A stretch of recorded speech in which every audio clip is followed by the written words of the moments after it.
Hoy vamos a terminar este asunto de los 10 aspectos de la soberanía de Dios.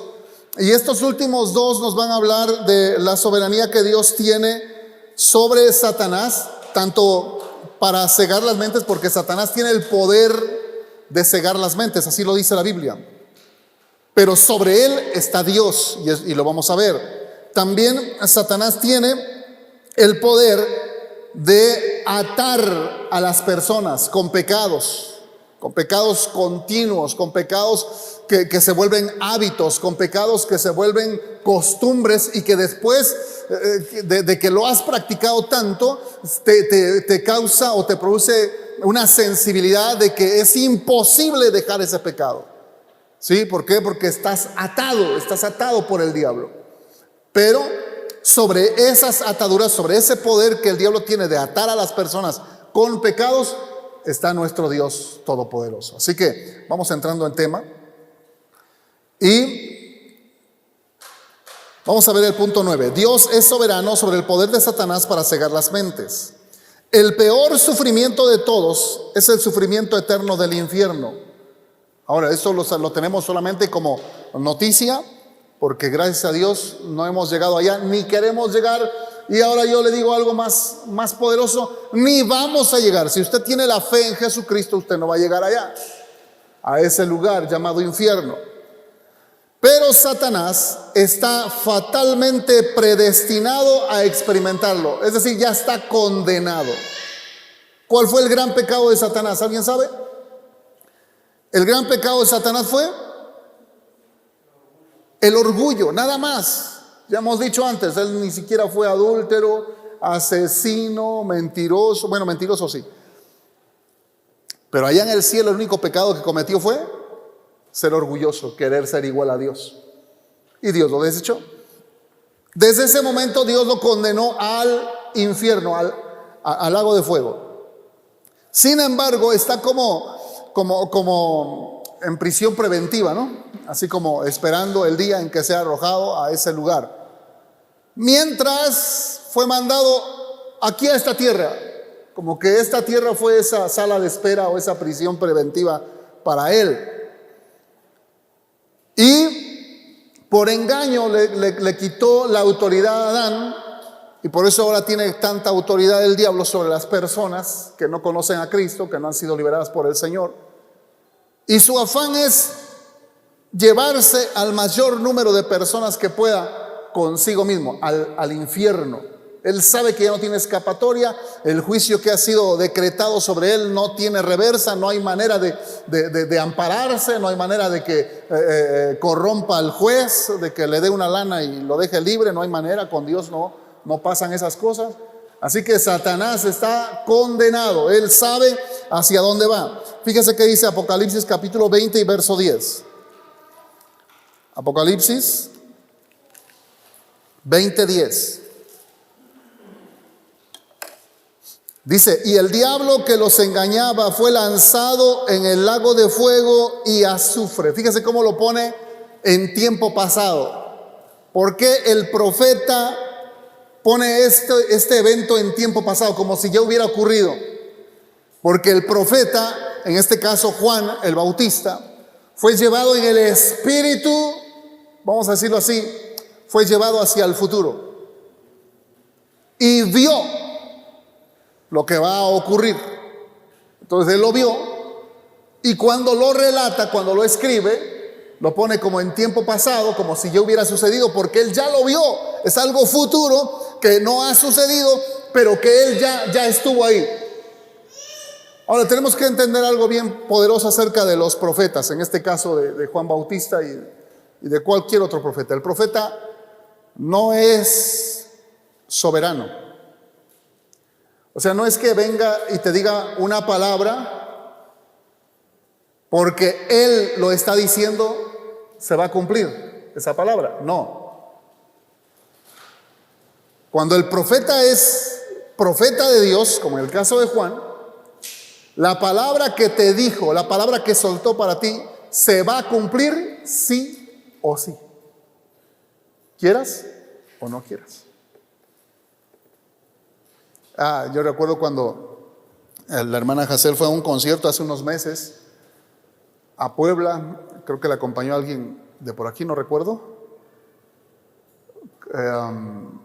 Y llegó una hermanita que está en un grupo de alabanza de Marco Barrientos. No recuerdo su nombre, pero llegó esta hermana allá a Amistad Cristiana de Puebla. Y dentro de su concierto que dio su testimonio. Y ella dice, me platicó, la hermana Hazel, porque no entré al concierto. Creo que era para señoritas, por eso no entré.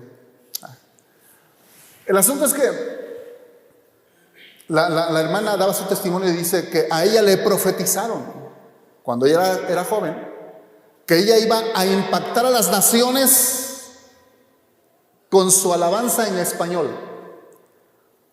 Y ella no hablaba nada de español. Ella es norteamericana. Entonces, como muchos, cuando recibimos palabra de parte de un profeta, decimos, está loco ese. Esto no, está mal. ¿Cómo crees? ¿Cómo cree que va a pasar eso en mí? Otros que estamos anhelando ciertas cosas y viene el profeta y te dice lo que va a suceder en ti y dices, amén, gloria a Dios, aleluya. Pero hay otros que son medio incrédulos, ¿no? Y dicen, ¿cómo va a pasar eso en mí? Ahora no se preocupe, porque esta señorita dijo, no hay problema, no creo, ¿no? Como que algo fumó este pastor y me soltó una palabra que no era para mí. Yo creo que se equivocó. Y pasó el tiempo. Por alguna razón ella tuvo que aprender español y entró al ministerio en español de la iglesia allá donde está, y ahora es un impacto en todo Sudamérica en español, porque su alabanza o sus cánticos, lo que canta ella es en español. Y ahora ella dice, se cumplió la palabra. Ahora yo le digo una cosa, no es se cumplió la palabra. Ella recibió lo que ya el profeta había visto. O sea, ya era un hecho. Ya era algo que iba a suceder. No es que se le ocurrió al profeta y lo soltó y ya, no. El profeta vio lo que ya estaba sucediendo en el futuro. No sé si me explico. Espero que sí. Si no me ha entendido, después dígame, hermano, ¿cómo es eso? Y ya estaré esforzándome un poco más para explicarlo. Pero la función del profeta es ver el futuro en la mayoría de los casos. En algunos, o también como pasó en los profetas del Antiguo Testamento, era señalar el pecado. ¿Sí? Ver en qué pecado está, lo visualizaba por obra del Espíritu Santo y señalaba el pecado. Amén. Ahora, después de este pequeño paréntesis, continuamos. Juan está viendo a Satanás que está siendo lanzado al lago de fuego y azufre donde estaban la bestia y el falso profeta. Y dice que serán atormentados día y noche por los siglos de los siglos. Satanás, digo otra vez, Satanás no es el rey del infierno, que muchos lo pintan así, ¿no? ¿Sí o no? Así lo pintan, como el rey del infierno, el que gobierna el infierno, el que te determina qué tipo de castigo vas a tener en el infierno. Y no es así. No es así. Quítese ese chip de engaño del diablo. Él no tiene ninguna autoridad en el infierno. Él es el primero que se va a ir al infierno. Como dicen por acá, ¿no? El que va a estar más refundido. El que va a estar hasta el fondo. Porque es el que inició todo. Entonces él es el que tiene, vamos a decirlo así, la mayor condena. Y él va a ser atormentado día y noche. Hay muchas personas que niegan el infierno. Pero la palabra de Dios y en palabras de Cristo mismo, nuestro Señor Jesucristo fue el que más reveló acerca del infierno. Así que el infierno es real. No es una fantasía, no es una parábola, porque hay gente que lo enseña así, que es que cuando se dice el infierno es una parábola. Y cuando dicen parábola es una comparación. Aún así, si es una comparación, siempre lo lo real es mucho más intenso, más fuerte que la comparación. Aun cuando fuera una parábola, viene a ser algo muy fuerte al infierno. Y aquí lo dice claro, dice que serán atormentados. Así que no es un lugar de reposo, no es un lugar de gozo, de alegría, como muchos suponen, porque hay gente que enseña o que dice que en el infierno va a estar con sus amigos, va a tener toda la cerveza que quiera y todas las mujeres que quiera y todo el sexo que quiera y va a poder hacer todo lo que quiera. No es cierto. Ese es el engaño del diablo. Como no sé si alguno de ustedes haya escuchado el chiste por ahí es un chiste, ¿no? Porque no creo que haya sucedido. Pero dice que llegó un político al infierno. Bueno, llegó primero con San Pedro, es el chiste, ¿no? Aunque la Biblia dice otra cosa. Pero déjeme contarle el chiste. Llega con San Pedro, murió el político, llega con San Pedro y San Pedro le dice, bueno, dice, no sabemos qué hacer porque es la primera vez que llega un político al cielo. Nunca ha llegado un político al cielo y esta es la primera vez que llega un político. ¿Qué vamos a hacer contigo? No sabemos. Así que vamos a hacer algo. Te voy a llevar al infierno para que tú veas el infierno cómo está. Y luego te llevo al cielo, tú ves el cielo cómo está. Y luego tú decides. Así que vamos a ser democráticos contigo, ¿no? Ya ve cómo son los políticos. Vamos a ser democráticos contigo. Y llega al infierno y ya le dice por ahí a Pedro a alguien, dale un tour, un paseíto por ahí para que conozca el infierno y después me lo regreses para que conozca el cielo. Está bien. Y lo llevan al infierno y de repente ve playa, sol, chicas, cerveza, todo lo que un hombre sin Cristo puede desear. Y salió, no, aquí está padrísimo, salió de ahí ese día, está padrísimo este lugar, no hombre. Ahora lo regresa y lo llevan al cielo, y en el cielo ve a los ángeles y a los cristianos salvos y a todos cantando alabanzas, ahí quietecitos, adorando al Señor, y dicen, este está aburrido, y luego todavía estaban cantando himnos, no, está aburrido aquí. Entonces se presenta el otro día con San Pedro y le dice, ¿qué pasó? Y le dice, no, pues mejor me voy allá al infierno, ya está buena la cosa. Está bien, tú lo decidiste, ¿seguro? Sí. Lo llevan al infierno. Y cuando caen al infierno ese segundo día, o que era el tercer día, cuando cae el infierno, llamas de fuego, gritos de desesperación de la gente que está siendo atormentada, gente que clama desesperada, Señor, perdóname, y todo, está tremendo la cosa, y él está a punto de ser arrojado a las llamas, y se atreve a preguntar y dice, oiga, pero ¿a poco esto es el infierno? Sí. Pero antier que vine era playa, era sol, era chicas, era todo. Y le dice el diablo que le estaba ahí llevando ya a ser arrojado, le dice, es que ese día estábamos en campaña. Se la devolvió. Ahora es un chiste nada más. Pero se aplica a la realidad en este sentido. ¿En qué? En que el diablo aquí lo que trata de hacer o lo que hace muchas veces es engañar a la gente. La engaña con diferentes tipos de filosofías, la engaña con apariencias, como lo hizo con Cristo cuando lo llevó y le dijo, todo eso te daré si postrado me adorares. Al hombre le hace lo mismo. Desde a Adán le dijo, Dios sabe que si comas, que el día que comas de este fruto vas a ser como Dios.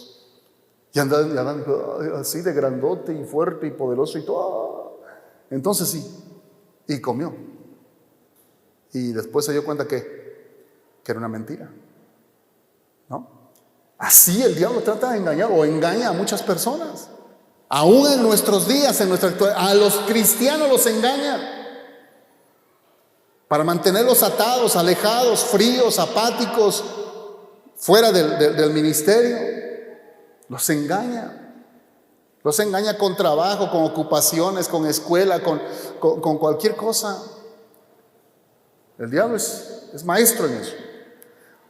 El objetivo, dijimos, el objetivo de Satanás es llevarse consigo hacia ese lugar tantos como pueda. Para hacer eso tiene que mantener a las personas cegadas al evangelio. ¿Por qué? Porque Satanás sabe algo que dice Romanos 1:16. ¿Qué dice Romanos 1:16? Dice el apóstol Pablo aquí, porque no me avergüenzo del evangelio, porque es poder de Dios para salvación a todo aquel que cree, al judío primeramente y también al griego. ¿Qué es lo que sabe Satanás? Satanás sabe que el evangelio es poder de Dios para salvación, que toda persona que crea al evangelio se va a liberar de esas ataduras del diablo, de esa ceguera espiritual. Cada persona que reciba a Cristo en su corazón va a pasar de condenación a vida eterna. Cada persona que recibe a Cristo pasa de tinieblas a la luz admirable de Cristo. Satanás sabe eso y por eso intenta por todas las formas mantener a las personas cegadas, con una mente cegada. Alguien lo ilustró como una venda, o ¿cómo le podemos llamar también? Una pañoleta. Cuando rompen las piñatas le ponen ahí una, ¿no? Para que no vean. Así el diablo te pone una venda espiritual que cubre ojos y oídos para que no veas ni oigas el evangelio. Esta ceguera espiritual que el diablo pone es con el único objetivo de que la gente no conozca a Cristo, no conozca el evangelio. Sin embargo, nosotros que ya tenemos a Cristo debemos saber esto y afirmarnos en nuestra fe. ¿Qué cosa? Que nadie que esté justificado por la sangre de Cristo va al infierno. Oiga bien esto. Nadie que ha sido justificado por la sangre de Cristo va al infierno. ¿Cuántos saben esto? ¿No lo saben? Dios eterno. Tenemos que discipular a todos otra vez. Nadie que ha sido justificado va al infierno. Vamos a Romanos 5:1.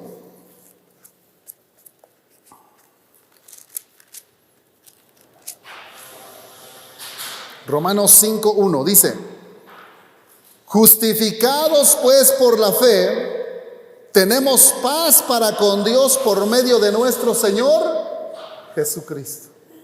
Dice justificados por la fe, usted y yo, por haber creído en Cristo.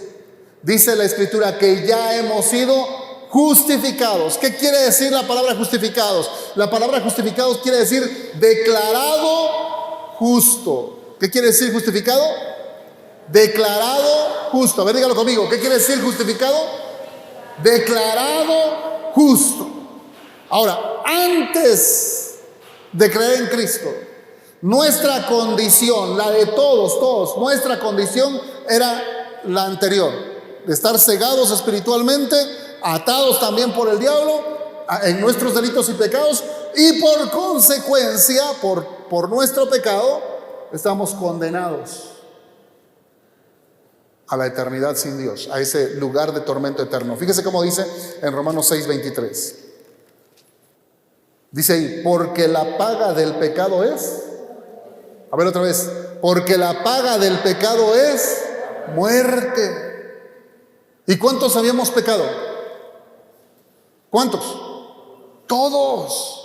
Lo dice en el capítulo 3, verso 23. Por cuanto todos pecaron, están destituidos de la gloria de Dios. Todos habíamos pecado, por lo tanto, todos merecíamos la condenación al infierno. Pero creímos en Jesús, de alguna manera creímos en Jesús. El Señor iluminó nuestras mentes, el Señor quitó esa venda que nos impedía ver. El Señor rompió las ataduras espirituales y ahora hemos creído en Cristo. Y desde el momento en que creímos en Jesús, dice la Escritura que nos ha justificado, nos ha declarado justos. Y aquí en esta tierra hay una ley que dice que nadie puede ser juzgado por el mismo delito 2 veces. ¿Sabía eso?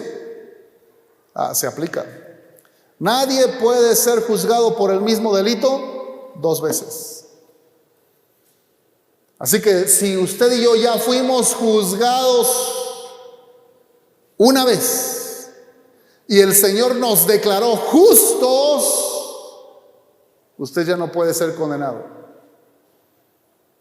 Usted y yo hemos sido declarados justos. ¿Cuántos justos hay aquí?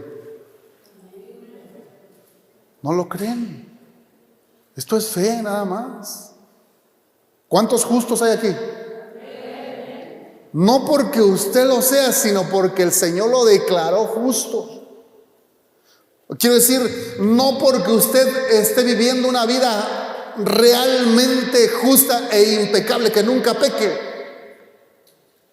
No, sino por pura gracia de Dios, porque hemos creído en Jesús y el Señor Jesús nos ha declarado justos. No es, por eso dice en Filipenses, cuando dice, ahí se me fue, por gracia sois salvos, por medio de la fe. Y esto no de vosotros, pues es don de Dios. Y la palabra don quiere decir regalo. Así que 2 veces dice en el mismo texto que es por gracia. Por gracia. Por gracia, no es más. No se cuentan ya tus obras. Por haber creído en Jesús, tus obras ya no cuentan. ¿Cuántos dicen amén? ¿Cómo se llama Jesús? ¿O qué quiere decir Jesús? ¿Alguien sabe qué quiere decir la palabra Jesús? A ver, dígalo bien fuerte. Bien fuerte. Salvador. ¿Qué quiere decir Jesús? Salvador. Cuando el Señor Jesús iba a nacer, estando María embarazada, se le aparece el ángel y le dice, ¿cómo le debería de poner por nombre a ese bebé que iba a nacer? Y le dice, y pondrás su nombre Jesús, porque Él salvará a su pueblo de sus pecados. Así que es Jesús el Salvador del mundo. Y si Jesús es el Salvador y yo me pierdo, entonces ya no es Salvador. ¿O no? Ajá, si yo llevo mi carro a componer con un mecánico y me lo deja igual, yo con toda confianza puedo decir, ni mecánico es. ¿O no? Es charlatán, es ladrón, pero mecánico no. Y conozco a muchos, se los puedo recomendar. Digo, para que no vayan. Pero Jesús es nuestro Salvador. Juan 3:16, ¿qué dice? Porque de tal manera amó Dios al mundo que dio a su Hijo único. ¿Para qué? Para que todo aquel que en Él cree, ¿qué cosa? Si solo cree, dice, no se pierda. Por solo creer en Jesús, usted no se va a perder, no va a ir a condenación, sino que tenga vida eterna por haber creído en Jesús. Usted tiene vida eterna. Así que no es por sus obras, no es por su pecado, no es por cómo vive, es porque ha creído en Jesús. Verso 18, ahí en Juan 3, verso 18, el que en Él cree no es condenado. Dígalo fuerte. El que en Él cree no es condenado. ¿Por qué? Porque dice, pero el que no cree ya ha sido condenado porque no ha creído en el nombre del unigénito Hijo. Podemos regresar al verso 17 y dice lo mismo, porque no envió Dios a su Hijo al mundo para condenar al mundo, sino para que el mundo sea salvo por Él. ¿Y cómo puede el mundo ser salvo por Cristo? ¿Cómo? Creyendo, crea solamente. Y si usted ha creído, entonces usted tiene la seguridad, debe tener la seguridad de que usted es un hijo de Dios, que sus pecados han sido perdonados, que Jesús murió en su lugar, que usted no va a ir a condenación, ya no. El que ha sido justificado ha sido librado de la condenación. Y si usted ha creído en Jesús, usted es hijo de Dios y tiene vida eterna. ¿Cuántos dicen amén? ¿Cuántos dicen amén? Créalo, porque si no lo crees, regresa al verso 18. El que no cree ya ha sido condenado. Usted sabe. ¿Le conviene creer? ¿Cuántos dicen amén? Si cree, si tan solo cree. Después, ya que hemos creído, entramos al proceso de regeneración por obra del Espíritu Santo, a través de la palabra de Dios. Para eso es la predicación, el discipulado, para eso, para que el Señor lo transforme, lo cambie a como usted debe vivir como un hijo de Dios. Pero para salvación no se cuentan sus obras. ¿Cuántos dicen amén? Gracias a Dios, porque si se contaran nuestras obras, ninguno sería salvo, ninguno, nadie. Nadie sería salvo. Iba a decir ni el Papa, pero está condenado porque no cree en Cristo. Vamos al siguiente. Nadie que esté justificado por la sangre de Cristo va al infierno, pues mucho más estando ya justificados, dice Romanos 5:9, o regresamos a Romanos 5:9.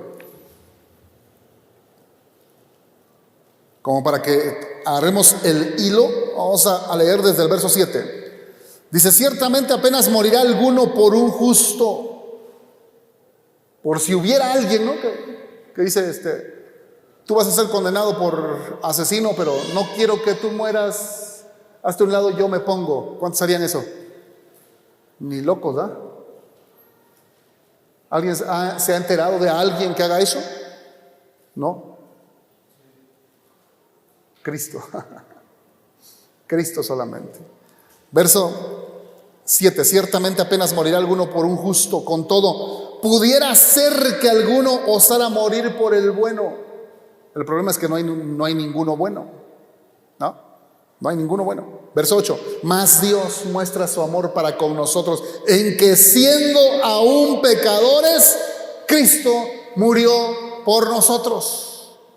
Así que Él no murió por un justo, murió por los pecadores. ¿Cuántos pecadores hay aquí? Todos somos pecadores. Qué tristeza que haya gente en nuestros días que se crea merecedor de la gracia, merecedor de la salvación. No lo hay, nadie. Nadie merece la salvación y la vida eterna. Si somos salvos es por Cristo. Verso 9.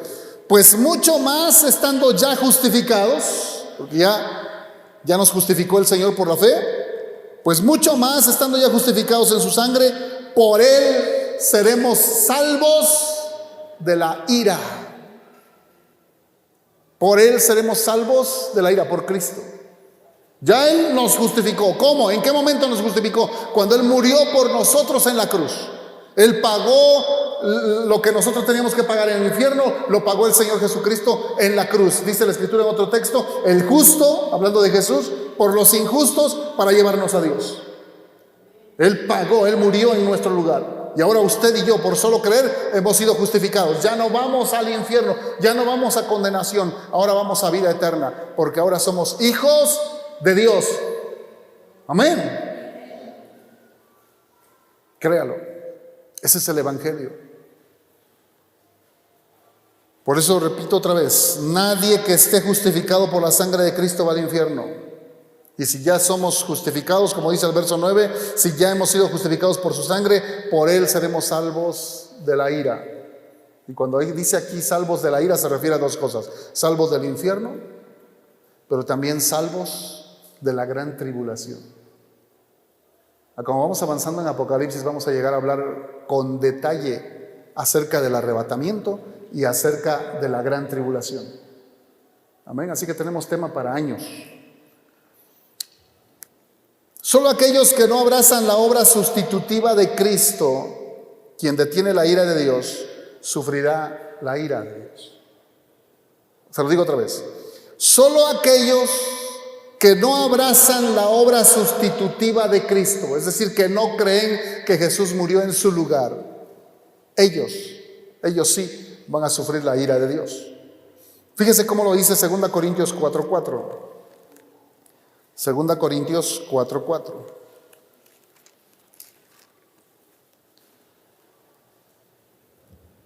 Dice: en los cuales el Dios de este siglo cegó el entendimiento de los incrédulos, para que no les resplandezca la luz del evangelio de la gloria de Cristo, el cual es la imagen de Dios.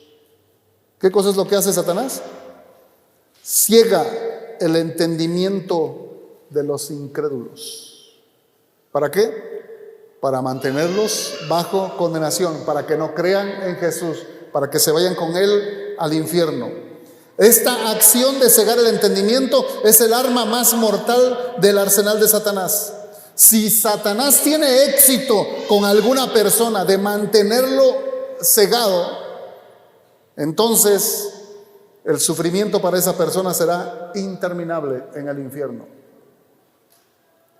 Por eso, usted y yo que amamos a nuestros familiares, debemos doblar o multiplicar nuestros esfuerzos de oración, de intercesión y de evangelismo por ellos.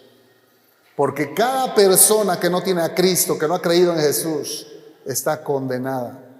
Va a ir a ese lugar llamado infierno. ¿Lo creo o no lo creo? Va para allá, irremediablemente. El único remedio es Cristo. 2 Corintios 4:6, que es el texto que leímos, dice: porque Dios, que mandó que de las tinieblas resplandeciese la luz. Esta porción está hablando del Génesis 1. Antes de que Dios creara el sol, la luna, las estrellas, había tinieblas, dice la Escritura. Había tinieblas. Y antes de hacer el sol, la luna y las estrellas, Dios dijo: sea la luz. Y la luz fue. Y después hizo el sol, la luna y las estrellas. Entonces, la luz, ¿de dónde salió? Si todavía no había sol, luna y estrellas. De Dios mismo, ¿no? ¿Cuántos dicen amén? Así que Dios, para iluminar el universo, no necesita ni sol, ni luna, ni estrellas. Lo dice otra vez en Apocalipsis, en el capítulo 21, en el 22 también, cuando dice que la nueva ciudad no habrá necesidad de sol ni de luna. ¿Ha leído Apocalipsis? ¿Sí, hermano Juan? ¿Y cómo dice? No hay necesidad de sol ni de luna, porque Dios mismo ilumina. Oh, qué poderoso es Dios. Ahora, ese Dios que mandó que de las tinieblas resplandeciese la luz es el que resplandeció en nuestros corazones. Es el mismo Dios. Ahora, ¿cómo es que llegó a resplandecer en nuestros corazones para que tuviéramos el conocimiento de la gloria de Dios en la faz de Jesucristo? Es decir, para que conociéramos el Evangelio. ¿Cómo es que Dios nos iluminó desde dentro para que creyéramos en el Evangelio? ¿Cómo? En una obra soberana. Dígalo, en una obra soberana.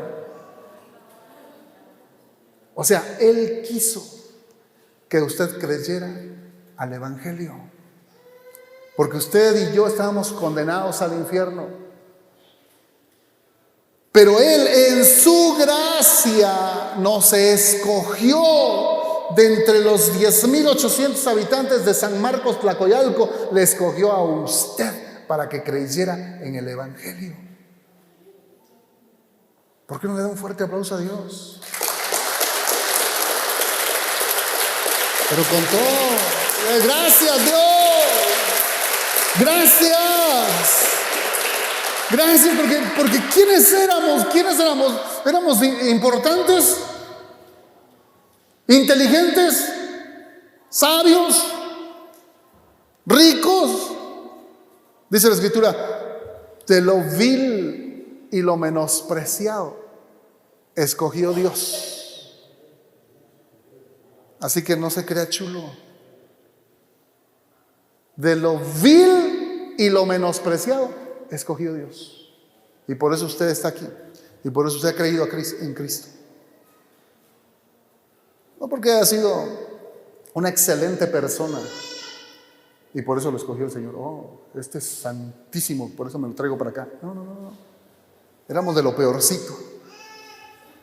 ¿O no? ¿O no?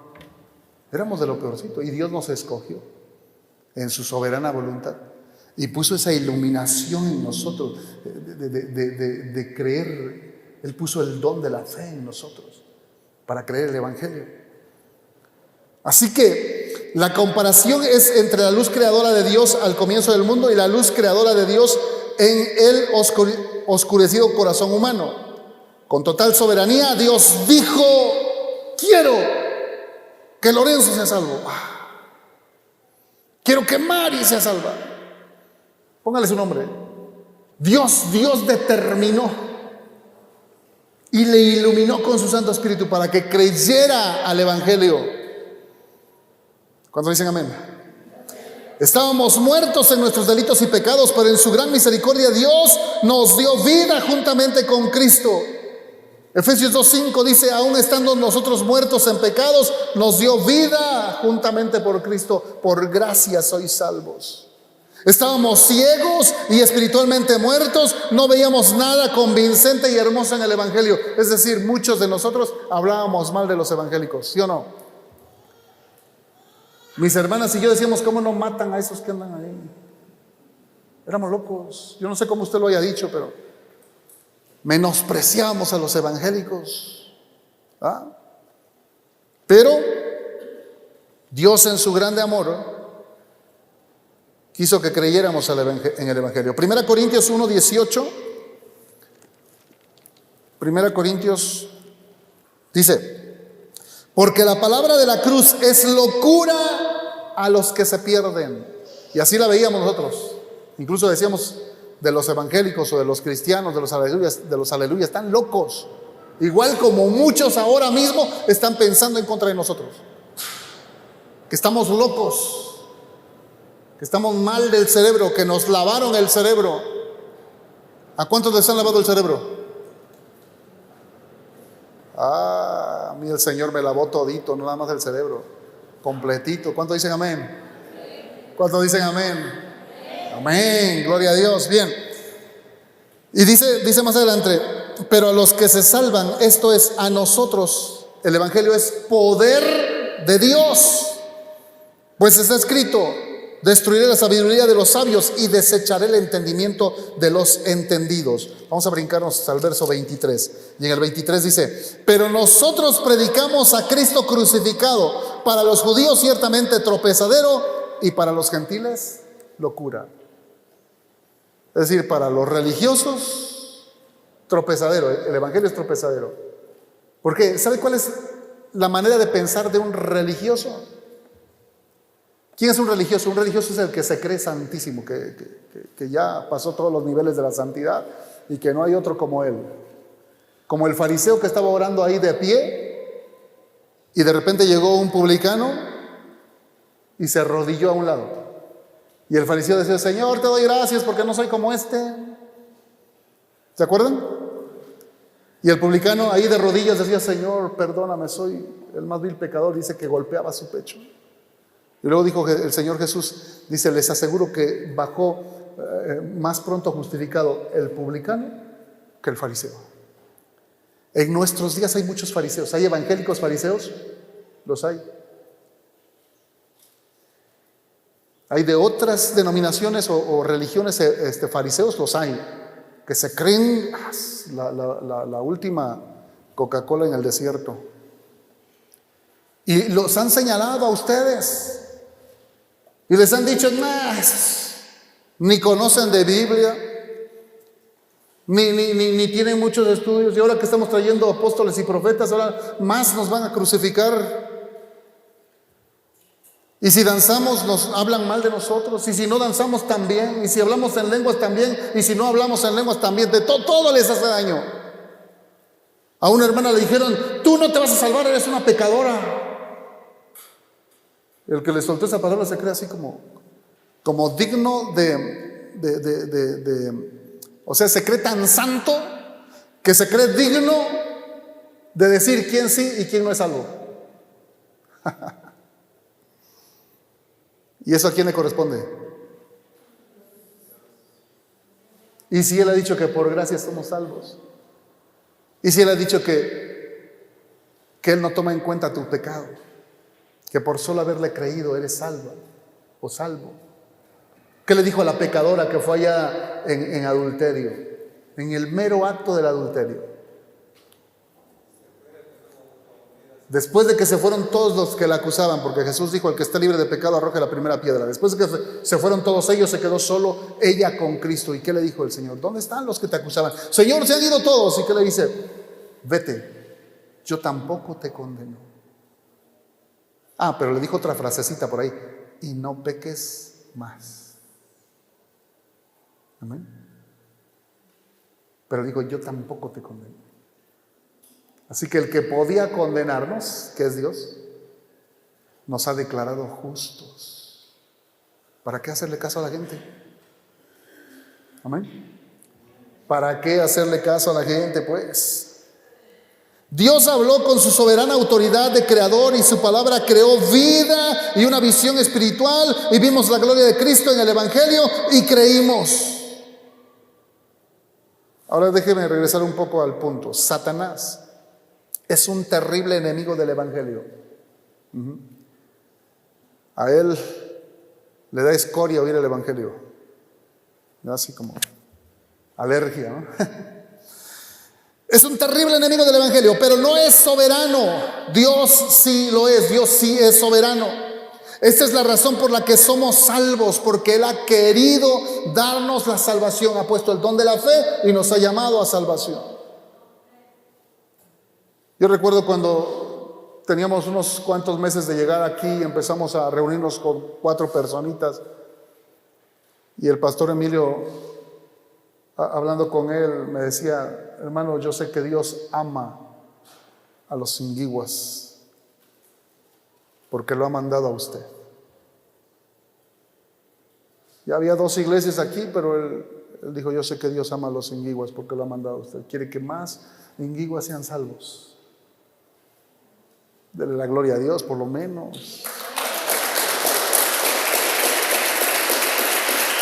Gracias, Dios. Gracias porque amas al pueblo inguigua. Amén. Así que Dios en su soberanía movió las piezas. Dijo: este se fue, bueno, mando a este otro. Algún día les voy a hablar cómo el Señor nos mandó para acá. Es poderoso cómo Dios hace las cosas. Amén. Estábamos perdidos, cegados, sin Dios, sin salvación, sumergidos en tinieblas y atados a la voluntad de Satanás. Pero el Señor nos vio, nos amó, nos resplandeció con su luz admirable, soltó nuestras cadenas, nos adoptó como sus hijos, librándonos de la condenación a la que estábamos avanzando irremediablemente, haciendo efectiva la justicia de Cristo sobre nuestras vidas. Es decir, todo lo necesario para salvarnos y librarnos de Satanás lo hizo el Señor. Dele fuerte el aplauso.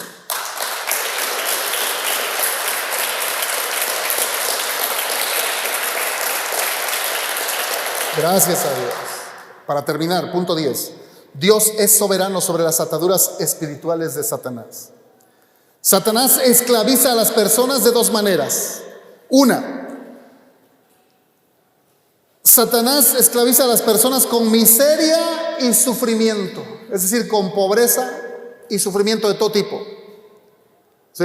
O sea que lo dejaron o la dejaron, lo abandonaron, lo abandonó sus padres o el esposo o la esposa. Sufrimiento, miseria. Está hundido en pobreza, por más que lucha no puede, por más que se esfuerza para salir adelante, no sale. Es una atadura del diablo. Entonces,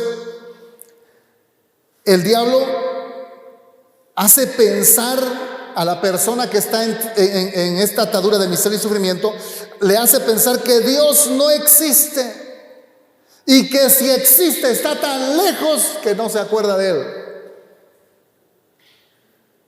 O que si existe y está por ahí cerquita, pero que le tiene el dedo sobre él, o sea, como que tú me la pagas, ¿no? Entonces el diablo hace que la gente piense mal de Dios para que no se acerque a Dios. ¿Sí? Número 2, La otra manera en que el diablo pone ataduras en las personas es con placer y prosperidad. Es el otro extremo, placer y prosperidad. Uno con sufrimientos y pobreza, a otros con placer y prosperidad. La cosa es engañarlos y mantenerlos atados. Entonces, al que tiene placer y prosperidad, lo hace pensar que tiene todo y que no necesita de nada. Esto generalmente con los que tienen mucho dinero, ¿verdad? Que ya no saben ni en qué gastárselo y entran a todo tipo de placeres. Me recuerda al rey Salomón. En el libro de Eclesiastés, Salomón dice: yo no privé a mis ojos de nada. ¿Quién sabe qué tanta cosa anduvo viendo él? ¿No? Y dice que él probó todo, en otras palabras, pero dice que él probó todo tipo de pecado.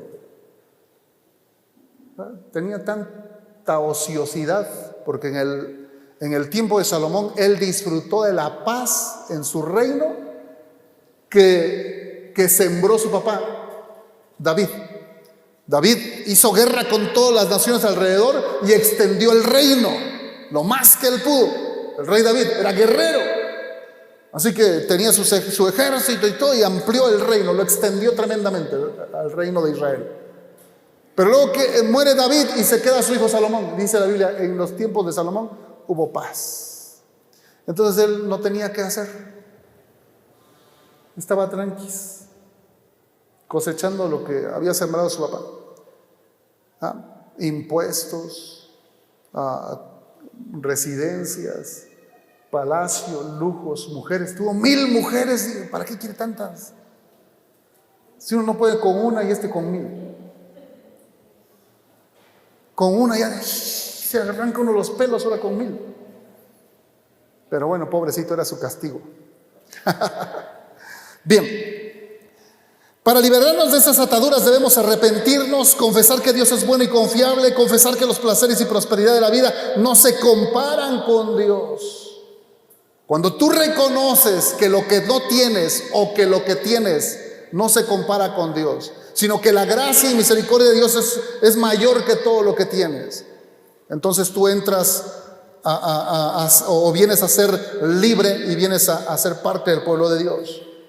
Pero Satanás odia el arrepentimiento y hace todo lo posible para impedir que alguien se arrepienta. No sé, pero si tú lo experimentaste, pero los primeros meses que tú pasas dentro del Evangelio, cuando empiezas a llegar a la iglesia y empiezas a leer tu Biblia, los primeros meses son los más difíciles. El diablo empieza a atacarte por todos lados, por la familia, por los amigos y en tu mente, y empieza a meter un montonón de cizaña para que deseches lo que estás creyendo y no te entregues completamente al Señor, o sencillamente en ese proceso, cuando estás empezando a creer, te pone algún negocio jugosísimo para que te distraigas y te vayas y te olvides del Señor. O una enfermedad para que digas: es que me enfermé porque empecé a ir con los evangélicos. ¿Cuántos han oído eso? ¿Sí? ¿Han oído eso? No, por aquí no, pero sí sucede. Hay gente que viene y de repente le sucede una tragedia cuando empieza a venir, y los familiares empiezan a decir: porque estás yendo para allá, por eso te pasa esto.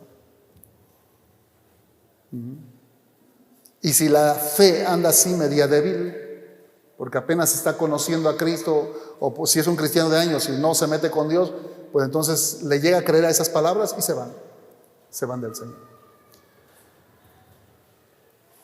Sin embargo, cuando Dios decide superar nuestra rebelión y la resistencia de Satanás, nada lo puede detener. Cuando Dios nos vence primero a nosotros y vence a Satanás, nos arrepentimos y el poder de Satanás sobre nuestras vidas es destruido. Vea que dice 2 Timoteo 2, 24 al 26. Segunda carta a Timoteo, capítulo 2, versículos 24 al 26. 2:24, dice: Porque el siervo del Señor, ahí está hablando el apóstol Pablo a Timoteo, y le está dando unas instrucciones de cómo él puede seleccionar a los hermanos para que sean los nuevos ministros de la iglesia. Y dentro de muchas otras recomendaciones que le da, le dice esto: pero el siervo del Señor no debe ser contencioso, o sea, que no le guste andar echando pleito, sino amable para con todos, apto para enseñar, sufrido. Cuando dice sufrido no es que esté sufriendo, sino que esté dispuesto a sufrir por el Señor. 25. Que con mansedumbre corrija a los que se oponen, por si quizá, ponga atención a esto, por si quizá Dios les conceda que se arrepientan para conocer la verdad. Y eso es lo que nos interesa de acuerdo a nuestro tema. Por si quizá Dios les conceda que se arrepientan para conocer la verdad. Es decir, hasta el arrepentimiento proviene de Dios. Así que si alguna vez tú te sentiste mal por tu pecado, te sentiste mal por haber desobedecido a Dios y viniste arrepentido delante del Señor, sea en tu casa, donde sea, o aquí en la iglesia, y le pediste perdón a Dios por tu pecado, esa actitud de arrepentimiento te la dio Dios. La puso Dios en tu corazón. Amén. Así que no eres sensible a la voz de Dios porque seas más inteligente que otros, sino porque Dios en su gracia ha puesto en tu corazón esa actitud. ¿Cuántos dicen amén? Satanás, otra vez les digo esto, Satanás no es soberano sobre los cautivos. Tampoco fue soberano sobre los que estaban cegados, porque en el momento que Dios quiso les quitó las vendas. Tampoco es soberano sobre los que están atados. Satanás no es soberano sobre los que están atados. Dios, en el momento que Él quiere, les quita las ataduras. ¿Cuántos dicen amén? Cuando Dios concede arrepentimiento, somos liberados del lazo del diablo y pasamos nuestros días celebrando nuestra liberación y difundiéndola a otros. O por lo menos eso es lo que se espera. Que el que ya ha creído en Jesús y sabe que es salvo, sabe que ha sido libre de las ataduras que el diablo ha puesto sobre su vida y que ahora tiene libertad en Cristo, lo que se espera es que empiece a compartir esa libertad con otros. Empieza a hablar del evangelio con otras personas. Esto nos lleva a la necesidad de orar siempre y no desmayar. Esta es la razón por la que nuestra oración de intercesión debe ser continua. ¿Por qué? Porque ya dijimos, Dios es el único que puede quitarte las vendas que el diablo puso en tus ojos y en tus oídos para que no veas ni oigas el evangelio. Y Dios es el único que puede romper las ataduras que el diablo te ha puesto para que sigas pecando y pensando que Dios no se interesa en ti. Ahora, en nosotros ya Dios lo hizo. ¿Cuántos dicen amén? Si alguno tiene ataduras después de haber sido salvo, es porque solo se ha metido en eso. No porque Dios no lo haya liberado, sino porque usted ha querido seguir metido en su pecado. Pero allá afuera hay mucha gente, es decir, toda la gente que no tiene a Cristo está cegada y atada por el diablo. Y solamente Dios puede quitar esa venda y romper esas ataduras. Nadie más puede. Usted no puede. Deje de pensar que usted puede. Porque caemos en la trampa de pensar que nosotros podemos. Más las jovencitas cuando se enamoran de un inconverso. O al revés. Dicen, yo lo convierto, pero en sapo, porque en cristiano no. Ah, sí, se dejan llevar por la emoción. En estos 20 y tantos años que llevamos de ministerio, nos hemos topado con muchas señoritas que dicen, es que me dejé llevar por la emoción y tomé una decisión que ahora me arrepiento, porque le están yendo mal. ¿Ah? Porque el susodicho no cumplió sus promesas, porque el susodicho cambió su actitud. De novio era una cosa y ahora de matrimonio es otra. Y entonces la señorita está llorando. Bueno, ahora ya la señora, ¿no? Está llorando. Ay, ¿por qué? Porque tomó una mala decisión. Porque pensó que ella lo iba a cambiar. Tengo un caso muy, muy cercano. Muy cercano. Y me duele en mi corazón. ¿Por qué? Porque tomó una mala decisión. Usted no cambia a la gente. Usted no va a cambiar a su esposo, a su esposa que no es cristiana. Usted no va a cambiar a su hijo, a su papá, a su cuñado, a su yerno, a cualquier familiar que tiene por ahí que no son cristianos. Usted no va a cambiar al pueblo de San Marcos porque usted sea muy inteligente. No.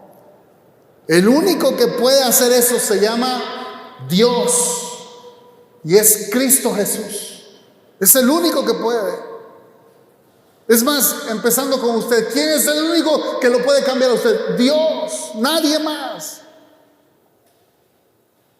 Pero ya que tenemos a Cristo en nuestro corazón y queremos que otros más sean salvos, debemos aumentar nuestro tiempo de intercesión por ellos.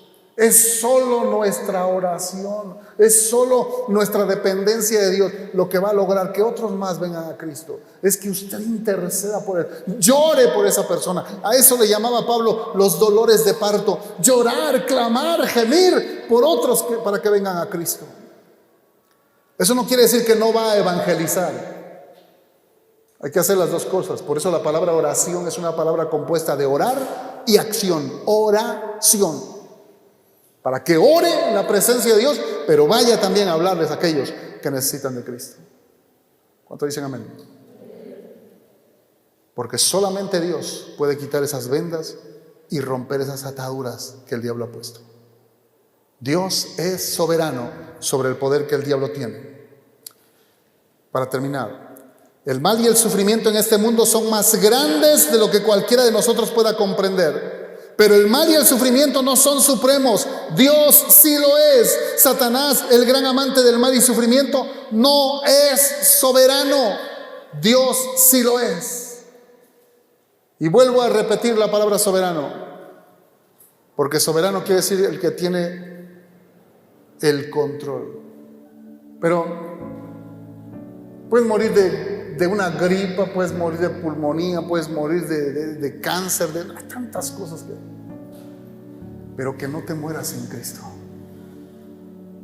que no te mueras sin Dios. Por eso hoy en tu corazón debes tomar una decisión, y la decisión es activarte en Cristo, activarte en el ministerio. Yo doy gracias a Dios por los hermanos que han venido a ministrar últimamente, porque a raíz de eso varios hermanos se han activado y están sirviendo, y otros dicen: yo quiero entrarle al servicio, al ministerio, yo a partir de ahora ya, yo quiero estar. Amén, gloria a Dios. Pero faltan muchos que todavía tienen peros para servir al Señor, como si les quedaran todavía 1000 años de vida aquí.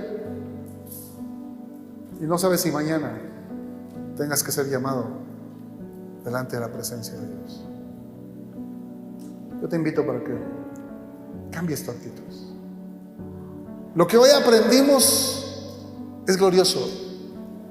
Dios te dio la gracia, la iluminación para que salieras de esa oscuridad del diablo. Dios quitó la venda. Dios rompió las ataduras que el diablo había puesto. Dios perdonó tus pecados, te dio arrepentimiento. Todo lo hizo Dios. Es más, hace 2000 años mandó a su Hijo a morir por nosotros. Todo para tu salvación lo ha hecho Cristo. La pregunta ahora es: ¿tú qué estás haciendo en agradecimiento a tanto amor? Ponte de pie.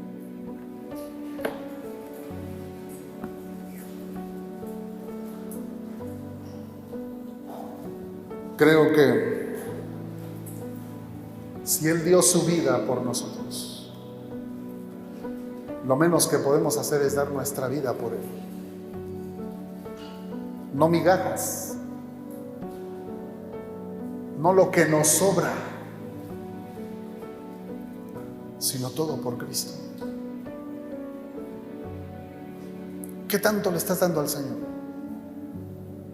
¿Qué tanto de tu tiempo le estás dando al Señor? ¿Qué tanto de tu conocimiento le estás dando al Señor? ¿Qué tanto de lo que Él te da económicamente le estás dando al Señor?